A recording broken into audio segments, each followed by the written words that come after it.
Bienvenidos, vamos a continuar esta segunda parte estudiando las funciones, todo lo relacionado a el manejo de las fechas y el tiempo. Recuerden que en la primera parte habíamos definido los tipos de datos, ¿sí? Correspondientes a fecha y tiempo. Entonces en esta segunda parte vamos a estudiar las funciones. En ciertas ocasiones nosotros vamos a necesitar, por ejemplo, extraer. Aquí tengo unos queries. Select. Extraer el año de un campo determinado. Entonces, por ejemplo, imagínense que alguien les solicita que le muestren otra columna que contenga el año de nacimiento. Entonces, en este caso, si ustedes le mandan un valor a una función encargada de extraer el año, entonces esta les tiene que devolver, en este caso, 1971. Entonces, agarremos otro caso. Yo quisiera que una función me devolviese el año de este valor que tengo acá. Entonces, en este caso sería 1974. Ahora, esto hablando acerca de devolver año. ¿Sí? Ahora, esto lo puedo aplicar ya sea para mes, días, en caso de que tenga un tipo de dato que contenga tiempo, horas, minutos, segundos, milisegundos, depende de la necesidad, ¿verdad? Entonces, esas son las funciones que vamos a estudiar a continuación. Vamos a dividir estas secciones en tres categorías. Las categorías van a depender en el primer caso, de el tipo de retorno que nos hace. O sea, esto quiere decir funciones que devuelven parte de una fecha o parte de un tiempo. Entonces, por ejemplo, si quisiéramos que de un campo nos devolviera las horas, entonces recurrimos a estas funciones. Vamos a tener otras funciones. Este daypar lo vamos a ver a continuación porque es muy necesario. Vamos a tener otras funciones que van a ser diferencias entre valores. Valores hablando de fecha y de tiempo.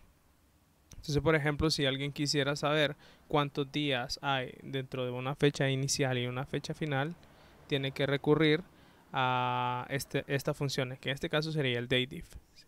Esto se puede aplicar ya sea para diferencia de días, diferencia de horas, diferencia de meses, de años, etcétera, etcétera. Tenemos también otra función que nos sirve para realizar validaciones de si un valor determinado es una fecha.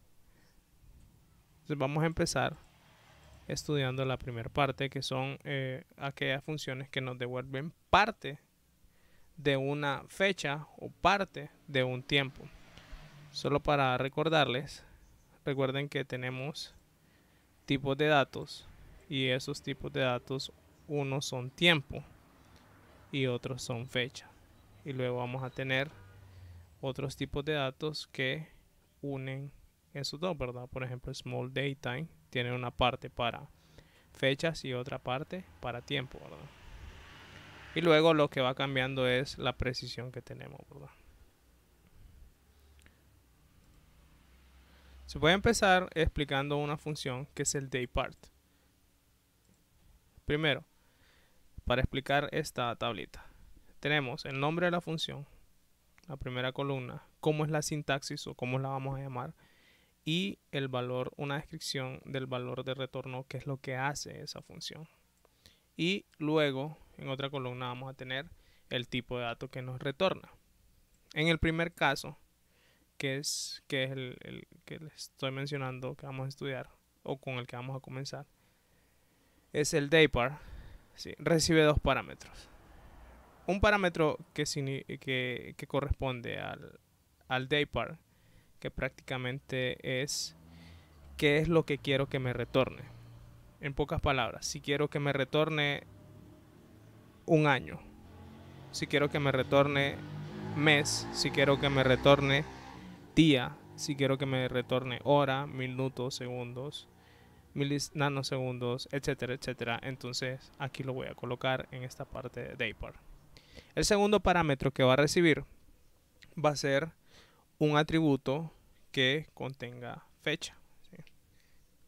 Entonces, por ejemplo, el listado en la parte de daypar, nosotros tenemos un listado de los valores que le podemos establecer. ¿Sí? Entonces, ¿qué es lo que vemos a continuación? Esta información les recuerdo que se encuentra en el link del video y es un catálogo en donde me dice qué valores puedo utilizar. Entonces voy a tener año, mes, día, semana, día de la semana, y también lo puedo mandar a llamar de dos maneras. Una es utilizando la palabra y otra es utilizando su abreviatura.